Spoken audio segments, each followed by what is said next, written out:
Mahomes looks to throw it. Pump faking, right side. He wants it. A comeback cut. It is caught by Kelsey. Touchdown, Kansas City. The game is over. The Kansas City Chiefs are champions. How about those Chiefs? Welcome to the Kingdom Quarter, ladies and gentlemen. I'm Andrew, and with me is your co-host, your favorite person, your man who loves his hoodies, loves the Chiefs, and all the other things, and apparently has had a run-in with the police once or twice, but nothing major, minor incidents. But I've recently heard of a story where he may or may not have got pulled over for a incident in which he was suspected to be a robber or something. Am I correct there, Dale? Well, maybe not a robber, maybe a kidnapper. Maybe driving the same. Or maybe an Amber Alert may have went out. I may have been driving the same type of vehicle that the person that drove. Yeah, so it was tough. The guy I was with, shout out Matt Allison. Forgot his name, forgot who he was, everything, where he was from, what he was doing in St. Louis, and all the above. So, but it's good. Never been in jail. Never spent a night in jail. So that's always a nice. That is a good thing. So I'm sure your church appreciates that too. Well, yeah, I think so. I think there's going to be a lot of questions now. We just cleared it up. We just cleared it up. It was an incident where it was a similar vehicle. So that's just doing their job, trying to see who's in it. Exactly. So, and obviously they let you go, so they must have thought you're all right. Yes. So happy Red Friday, bud. Hey, happy Red Friday to you as well. So we got the Bills this week. Oh, man. I mean, it's going to be a big game here. Yes, it is. And so the Buffalo Bills have kind of owned the Chiefs in the regular season, if you will. I think all the way back from 2020. I think they played one time in Buffalo, but it was the COVID season. I think the Chiefs ended up winning that game. But here at Arrowhead, the Bills have kind of had our number in the regular season. Yeah, but what about the postseason there, Dale? Well, the postseason, where it matters and where I think records hold, is that we have owned the Buffalo Bills. And so I know the first time we played them in the championship game, it was we embarrassed them. And so the second time, it was the 13 seconds. I think that was 2021. Was that 21 or 20? 2020. That was 2020. Yeah. No. Yeah, maybe. Anyway, whatever it was. Yeah, it was one of those years. It was a divisional game, and I think we lost the AFC Championship game that year, and we didn't go to the Super Bowl. That could have been. So, lost to the Bengals, unfortunately. But yes, I think the Buffalo Bills are a great opponent, and so it'll be fun to see the Buffalo Bills fans cry even more. I saw an interesting stat this week that the Buffalo Bills have a 14% chance of making the playoffs. That is not high. No, it is not. They are playing for their playoff lives at this point in the season. Yeah, so this is a playoff game for the Buffalo Bills. Oh, absolutely. Well, and if the Chiefs want any shot at the 1 seed, they are going to have to win out. They're not going to be able to rest the last week, because even if they get up by a game, they're going to have to win that last week. So, man, it's a big game for both of them, because the Chiefs still want to get that 1 seed if possible. And now they have to rely on some other teams to help them get that 1 seed. But the Bills, they're just trying to get into the playoffs. Right. And I'm sure if it's a close match, and if I'm sure the NFL will make sure the Chiefs play at noon that day. And the Baltimore Ravens or the Miami Dolphins will play Monday night or the late game Sunday night. So I'm sure that's how it'll work. It probably will. They love doing that to the Chiefs. So yes, they do. All right. Well, let's jump into some of these numbers here. So all right. This game on paper is a very close game overall. Man, it really is. So the Chiefs offense is number 8th overall in yards, 8th in passing, 16th in rushing, and 11th in scoring, averaging 22.9 points a game. The Bills offense is number 4 in total offense. Okay. 5 in passing, number 10 in rushing, and number 5 in scoring, averaging 27.3 points a game. Wow. Yeah, so that's favoring the Bills there as far as stats go. Then the defense, the Yeah. Chiefs have the number 4 defense. They're number 6 in pass defense, 19th in rush, and number 3 in scoring defense, giving up 17.3 points a game. And the Bills defense is number 12, 8th in passing, 20th in rushing, and number 5 in scoring, giving up 18.9 points a game. So it's going to be a pretty, as far as paper goes, a pretty even matchup between Yeah, these yeah, two yeah. teams. Yes, it is. And it usually is, especially with Josh Oh, Allen and yeah. Pat Mahomes. It usually is a pretty close matchup, and they both want to beat each other. Yeah, they are. Yeah. So some things just to know about this game too. If the Chiefs can force some turnovers from the Bills, it's going to give Yeah. them a much better chance. Because when the Bills have 1 or less turnovers in a game this season, they are 5-1. When they have 2 or more turnovers, they are 1-5. Okay. So it's a much better odds that the Chiefs are going to win if they can get a couple turnovers there. Yeah, so that means our defense has to be opportunistic when it comes to Josh Allen throws. He's going to throw you at least 2, Oh yeah, right? at And least, then right?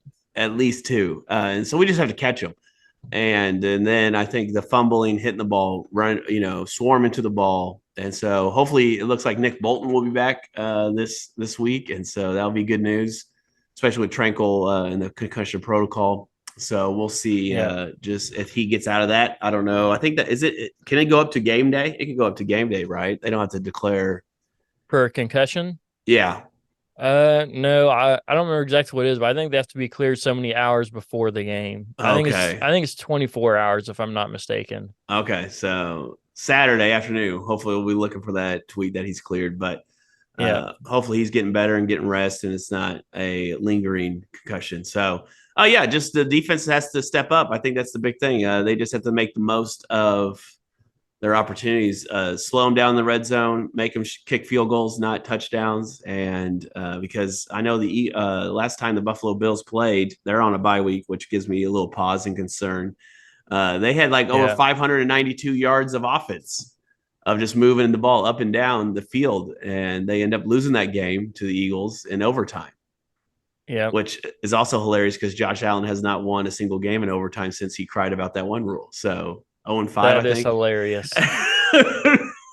So he cries that they get the rule change. The Chiefs ask for it and nothing happens. So yeah. What are you gonna do? So that's a fun stat that you threw out there that they're 1-5 with 2 or more turnovers. yep. So definitely something to watch out for. And one thing we've talked about before on here is that the Chiefs' run defense has got to do better, right? That's one of the keys I said after the last game is that if we want to see the Chiefs improve the season, they have to stop the run much better than they have been. And the Bills are getting 4 yards or more on half of their carries. So Wow. every other carry, they're getting at least 4 yards, which is crazy to think about. That is a big number. So the Chiefs' run defense has got to step up for that too. And the flip side of that, the Bills' defense is 3rd in sacks in the league. Oh, So wow. they're getting after the quarterback. Okay.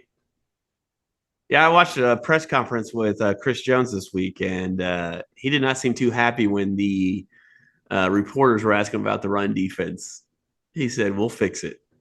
We'll fix it." So I guess we're just going to wait and see if they are going to fix it or if they're not, because, yeah, that's a big thing. As you've pointed out, 4.5 yards is a lot of yards. I mean, they wouldn't have to pass the ball. I think what it got us with the Green Bay game was the play action. So we were so concerned about the stopping the run, then we were out of position for the play action. So we just got to get them in long yardage situations. Yep. Like 3rd and 10, 3rd and 8, things like that. Yeah. So. And in the Packers, they were never, or at least rarely, if they were in long 3rd downs, they were just moving the ball as they wanted. And we had 0 pass rush. Yeah. So, I mean, these are all things that the Chiefs have been doing most of the year, forcing long 3rd downs, getting pressure on the quarterback. And against the Packers, they just weren't unable to do so. Don't know if it's because of the weather and how cold it was or what, but whatever it is, I think they are going to figure some of that out. I think that was just a 1-game fluke. That hasn't been who they've been all season. No, that was the one. And I think we got to just the Packers game plan again. I know it sounds like I've said it 1,000 times, but they just had a great game plan ready for the Chiefs, and they executed it to perfection. Yep, they did. So on the flip side of that, the offense, right? So the offense, as we've talked about, has had its struggles this year. They've had a couple good games, like against the Bears and against the Raiders. Has some great games, right? Right. And then you have games, like against the Broncos where you only put up 9 points. Or games against the Packers where you can't even get over 20. Right. So, this is a Patrick Mahomes offense, and we're struggling to get 20 points. And, from this, from what the paper says and what the stats say, if a team can score 21 points, you're probably going to beat the Chiefs. Yeah. Which is kind of scary to think about because a lot of teams can get 21 points. Because I think somewhere probably around 23, 24 is the average NFL team as far as points they can score in a game. So here's my question off all that. Okay. Is Patrick Mahomes, I'm saying this very respectfully towards Patrick Mahomes. So don't read into this other than what just is a simple question. But is Patrick Mahomes to blame for some of the offensive struggles? Okay. I'm glad, dude, we didn't even talk about this. Honest, Scout's honor. Even though I was a Cub Scout and I did the car derby and I lost. And so I said, Dad, I quit. And so, or the box car derby, whatever it's called. And so we did not talk about this. You did not set me up for this. So I would watch YouTube quite a bit, just like anybody else, right? If you're watching regular TV, you're a loser. What are you even doing? And so, I just kind of put in there, Chiefs clips, and you watch this. And so Colin Cowherd, who has a radio TV show, and he has Greg Cosell, who's like NFL Films guru. And he asked Greg Cosell, what's going on with the Chiefs? And so he said he thinks, yes, it's one, it is the young wide receivers. He goes, but two, he thinks Pat Mahomes has no faith in his two tackles. And so he is moving so quick that he's not letting the play develop. So he doesn't have faith in the two tackles for one-on-one protection. And so that shows, and then he's moving earlier. And so the play hasn't yet developed for someone to get open, which then when you start to think about it as a Chiefs fan, you're like, yeah, that makes a lot of sense. And so kind of like how he was playing back in what was like 2020 or somewhere around there, where he was moving all the time because he was getting so much pressure. But go ahead. Right. Yeah, and so that was when they had a bunch of injuries, and now our left tackle's out this game. More than likely, he hasn't practiced all week, and so it's going to be interesting to see. And I understand who wants to get hit by a 300-pound man? Nobody. And so to your point, where the Bills are third in sacks, I mean, man, that kind of scary to think about. And so as so I know for sure now I'm going to watch the tackles and Mahomes and how fast does he leave the pocket to try to make a play. And so the crazy thing is he's above average on the other all the other quarterbacks that leave early, right? He can buy time and make up for a lot, but does he need to? Does he need to leave the pocket? So that'd be our challenge this week is like, let's just see, should he have left the pocket that early, or is he moving too fast? And so has he lost faith in his tackles? Even though he hasn't said this publicly, he's never going to throw anybody under the bus. Even if the wide receivers don't make catches, he's not going to throw them under the bus. He's taken a great playbook out of Andy Reid, where Andy Reid's like, hey, I need to be better. I need to make better throws, blah, blah, blah, make better calls and things like that. So, it'd be very interesting to see. So does that mean that Patrick Mahomes is responsible for part of this struggles? Yeah. And so remember last game, it was the Packers, right? The Chiefs, or I guess Patrick Mahomes, however you want to look at it, took the most sacks that they have in a game all year. Right. And so, I mean, maybe he was trying to sing. I mean, I'm just going off what you just told me, but even if he was trying to go off of what he, spending more time in the pocket or whatever it was, it wasn't working against the Packers, at least, because he took a lot of sacks in that game, especially for a Patrick Mahomes guy who's, I think, took 3 or 4 sacks against the Packers, which I think in any other game he's only taken 1 at the most. Right. And so a big increase. And so, yeah, it'll be interesting to watch, see what they do against the Bills' rush defense. So that then makes me think about Orlando Brown Jr. And do we miss him?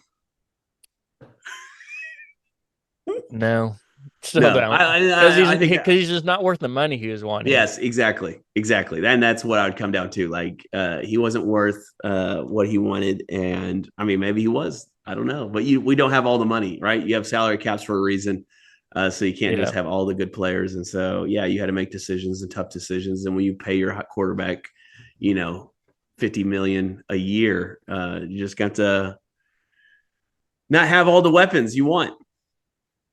Yep, that's exactly right. So I wonder if Andy Reid will come up with a better plan to protect him in different ways, in unique ways, to help him trust the line. Yeah, it'll be interesting to see what he does. So, well, in the Packers, I just looked up. They're not even in the top 10 as far as sacks this season. They're in the bottom 10 to 12 teams in sacks, and they were able to get 3 sacks on Mahomes. So yeah, that'll be interesting to see how that plays out. But, and I'll say that, and I'll say this, even on Patrick Mahomes' worst year, he's still a top 5 quarterback. Oh, like last year, he is the number 1 quarterback. He got the MVP, right, of the season. Maybe year 4, he's number 1, year before, whatever number. And maybe this year, just based on how he's playing, maybe he's not number 1. Maybe he's number 4. But, I mean, that's still an elite level. So we're not knocking Patrick Mahomes at all. We're just saying he's not playing up to the standard that we're used to seeing him play at. That's right. We're bringing the truth on this podcast. Right. We're not homers. Yes, we are homers. We are homers a little bit, let's be honest. But we're at least honest about it, I feel like. Yeah. So we can be honest about it. Yeah. Every game prediction we've had, the Chiefs were winning, even though we had them in 12-4. That's right. That's right. Yeah, so we're homers a little bit, even though we know beforehand they're probably going to lose some of those games. Right. Bingo. Yep, for sure. Yeah. All right. So another question for you here real quick. Okay. So when the Chiefs get into postseason play, whether this year or any year, would you rather the Chiefs lose in the Super Bowl, or would you rather them lose in the playoffs before they even get to the AFC Championship game? Yeah. I think it depends on who they lose to in the playoffs. Oh, that is some truth to that. There's some teams you just don't want to lose to. You just don't want to lose to. So if it was like the Houston Texans, that would be not a good look for Mahomes and the Chiefs, the Kansas City Chiefs, because the Texans are, got a rookie quarterback. But if it was, you don't want to lose to Bengals. So I think we would, since Mahomes isn't going to go perfect in the Super Bowl since he's already lost one. So I think it would be more to his credit if he got to a Super Bowl. And so even if he lost, and so he'd be 2-2 in Super Bowls, but just be able to go 4 times is pretty impressive. Yeah, it would be. So, all right, some matchups to watch in this game. So I think one we pointed out already, the Chiefs offensive line versus the pass rush. Yeah, I think you got to watch that matchup, see how that folds out. But I also say the secondary versus the Bills receivers, because against the Packers, Christian Watson, their number 1 receiver for the Packers, he had himself a game. And it's the first number 1 receiver this year that's been able to do much of anything against the Chiefs defense. So we need to see them improve that a little bit this game. So matchups to watch is, can the Chiefs defense lock down some of those receivers again, and even with that, create pressure so that you don't have to guard somebody for 10 seconds. Right. I think they need to come out like they did against the Eagles. Right. They just smacked the Eagles around that first half, but play a whole game. Right. Doing that. And they usually do, but they kind of got away from it. But I think definitely coming out and smacking the wide receivers. And we've seen Stephon Diggs get upset if he's not getting the ball. And I think when that happens, I think the team unravels. So I think one of the things to watch for, as you pointed out, but I think more is to just watch Diggs, like stop Diggs, shut him down and make him frustrated. And I think that's when everyone kind of the Bills start losing themselves a little bit in the game. Yeah. Because then Josh Allen wants to force the things to Stephon, or force throws to Stephon Diggs, and it doesn't usually work out. Yep. Very true. So what do the Chiefs have to do to win this game? Yeah, Pacheco needs to get off the injury list and play. All right. I So mean, you're saying that if he doesn't play, that's a that's a concern. So there's a couple it is a concerns, big and concern. there's a couple concerns in this game. I still got the Chiefs winning, but the first concern would be the Bills are coming off a bye, Yeah. right? And they're coming off a bye where they got embarrassed nationally. So everyone talked about them, how they're broken, how they can't finish games, da da da da. So they've been hearing that for 2 weeks, and so that Yeah. concerns me.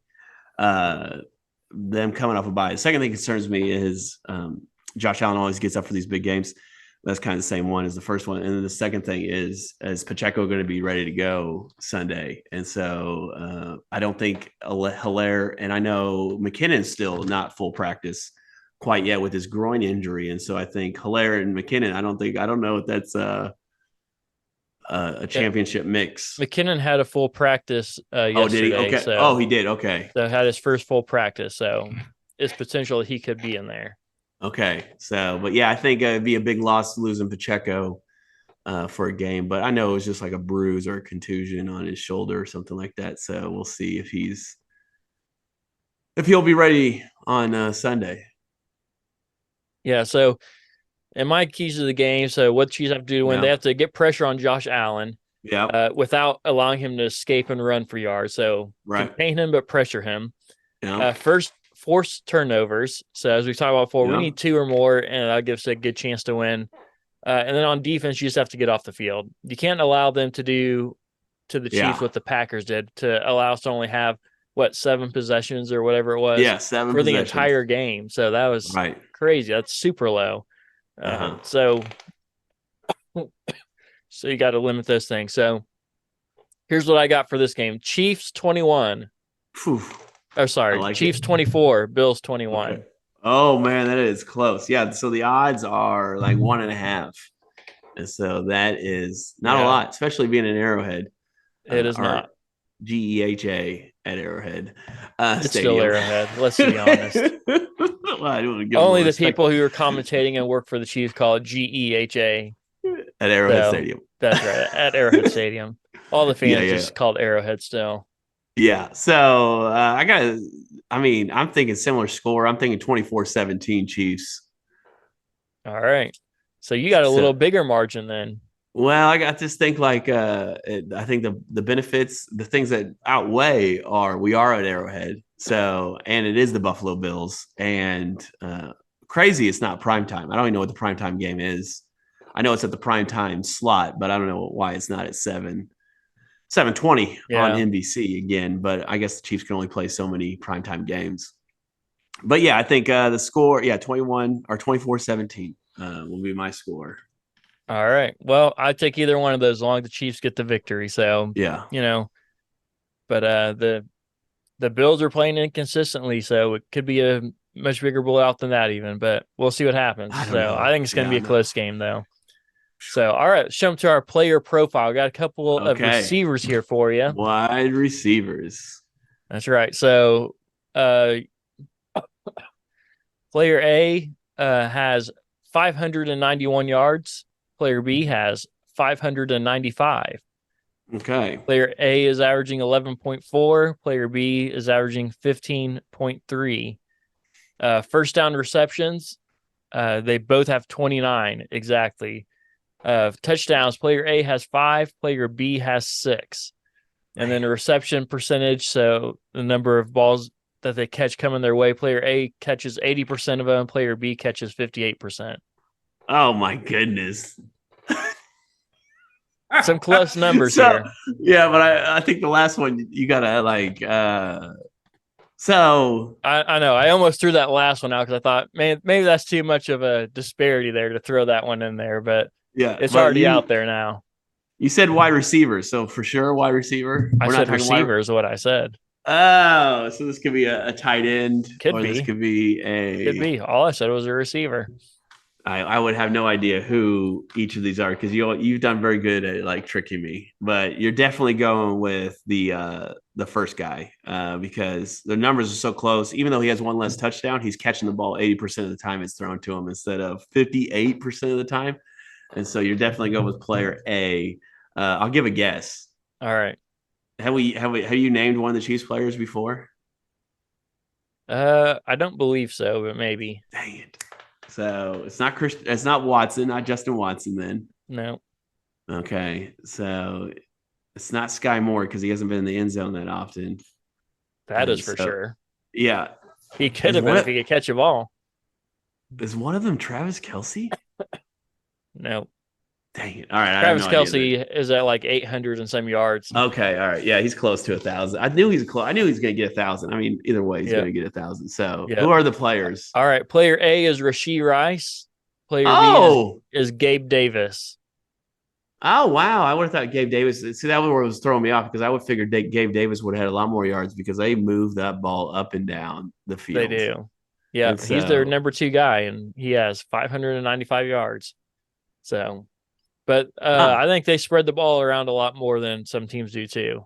Yeah. So, other than Yeah. Stephon Diggs, he gets his numbers quite often. Oh yeah, he gets his. Don't you Yep. worry. Yeah. Even when he's crying that he's not getting enough, he is getting his numbers. Don't you worry about him. Rasheed Rice, 80% of the time it's thrown to him. He's catching it. Yeah. Isn't that crazy? That surprised me. crazy. I He would needs not to have be- guessed that. He needs to be taking 90% of the snaps. Yeah, he does. I think he is. I have to look it up again, but he was at least one of, if not the top wide receiver in snaps these last couple weeks. Good. So if Let's not just number keep 1, he getting was more. number 2. I'd have to look Okay. again, but top 2 for sure. So So- who, if you had to choose, who would be who should take the most snaps? Wide receivers, 3 wide receivers. Who would you pick? Rashee Rice. Okay. Man, is it weird? It's strange that it's hard to pick after him, isn't it? Yeah, like it is shouldn't be strange. hard to pick 3, but No, because I it think you can is. make it. I think you could debate all of them after Rasheed Rice. Yeah. I guess I'd probably go with Justin Watson. Okay. Man, and simply just for the fact that he's made at least several contested catches this year that some of the other players have not. Yeah. So whether he's consistent or not, that's another. None of these guys are great, great answers, but I think that's what I'd go with. Oh, Let's that's see. hilarious. My third one. I guess I'd go Tony. Just have a speed guy out there. Man, I'm not that's sure. exactly. That would be the 3 I would go with, just because of Kadarius Toney. I think he gives you the possibility of a game or a play break. You know what I mean? Like, just get the ball in his hands and see what he does, and he's gonna make. And he fights hard for yards. I mean, he does. That guy never gives up. And so, MVS, we know what he is. All right, Yeah, we know what he is, and so we're not gonna rag on him, but we know what he is. yeah. I think all of America knows what he is at this point. Yes. So, and in fairness, in this last game against Packers, he for sure got a little hindered in trying to catch that long ball on that last drive. Well, I mean- who's to say that he was going to catch it anyway? Well, I'm not saying he would have, but it's still a penalty. Yeah. I'm with you. All right, who you got? I mean, we're going into week 15.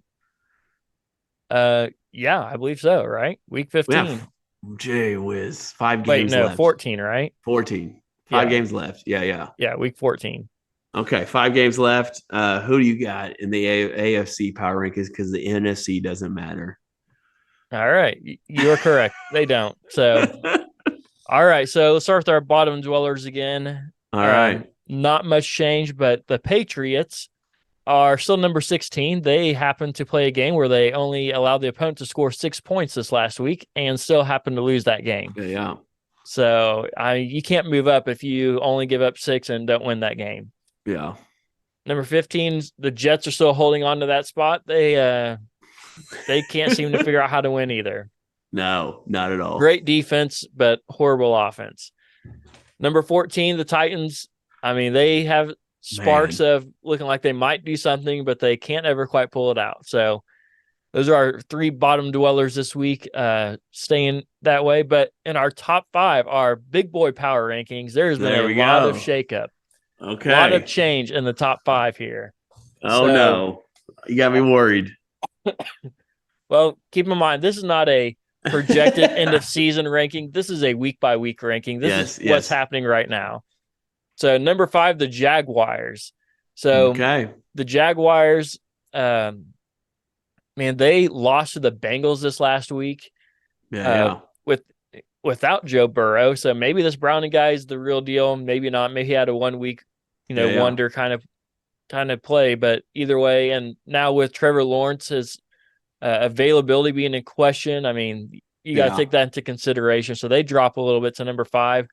Number 4, sneaking into the top 5 for the first time this season. Wow. The Okay. Browns. Okay. Not because necessarily they are that much better than some of these others, but somebody has got to be in the top 5, right? And so I don't have as much confidence in the Steelers. Yeah, they just lost to the Patriots last night. Yeah, so I mean, I know this isn't supposed to affect this ranking, but I already saw the game, so it did. So sorry, Yeah. Steelers. It affected this week's ranking, even though this is technically for this week. Yeah. So they drop out. You got other teams in there that are trying to compete for that spot still. I mean, you got the Bills trying to get up there, but they're way too inconsistent. Yeah. The Bengals, I mean, if they keep playing like they did against who was the Jaguars, and they might move back in the top 5. So, but for now, the Browns have a great defense and a mediocre offense because they have no quarterback that can get the ball to anybody. So maybe their defense will carry them. We'll see. Number 3, the Chiefs. Yeah. So, I mean, you can't move the Chiefs up or keep them where they are if you can't score 20 points and you can't come to win games when they matter. In past years, we've been in games and watched games where the Chiefs have been down. They get the ball with, a minute left or 13 seconds left, and we think, you know what? We got it. Yeah. Now they get the ball 3 minutes left. I'm like, I'm not sure they can do it. Yeah. Like the confidence in that factor to be able to close out games in that moment is not there for me right now. Yeah. And it's just because of what we've been watching all year long. So the Chiefs drop a little bit. They're still one of the better teams, but they need to be a little more consistent to move up. Number 2, the Dolphins. So Dolphins are looking good right now. Yes, they are. You can say what you want about the Dolphins, but they're still winning games. Still haven't beat a 500 team or more. But you can't play who's not on your schedule. So yeah. Anyway, so maybe they'll probably win at least one playoff game. I don't know. I don't know that they're going to win. I'm not sure they're going to win 2, but I think they'll probably win at least 1. Because I think they're going to end up playing one of these teams who are just on the fringe trying to make it and who's going to barely get in there. Yeah. So we'll see. And then number 1, the Ravens are still there. The Ravens, they even though they're without Mark Andrews, they still have one of the better offenses. We're going to see how they continue these next few weeks and see if they can hold on to that because their offense definitely looks different without Mark Andrews. But we'll see where they end up at. But those are your top 5 AFC power. There you go. Power rankings for Week 15. There you go. That'll be good. That's exciting. I don't think I have much disagreement there on those power rankings. Yeah, none. I think I maybe would slide the Jaguars to 4 and then Houston at 5. Yeah. I mean, Houston's fighting in there too. Yeah. So yeah. So just because that I always like a good, CJ Stroud kind of dropped. I mean, he really didn't drop in the draft, but like there was just a lot of hate coming out on CJ. And so CJ Stroud, I said Wilson, I think, but CJ Stroud, where he can, he's playing great ball. Yeah. So he is. All right. Well, those are our power rankings for this week. So we'll figure out next time what happens. So anyways, thanks for joining us in this episode of the Kingdom Corner. This episode is brought to you by Oh Hey Threads, where a portion of every purchase goes to support missions all over the world, one super soft tea at a time. You can find them online at ohheythreads.com. And as always, make sure you like, comment, subscribe, leave us a great review so that other people can find this podcast as well. Share it with your friends. That helps us out a lot. So we'll see you next time right here in the Kingdom Corner.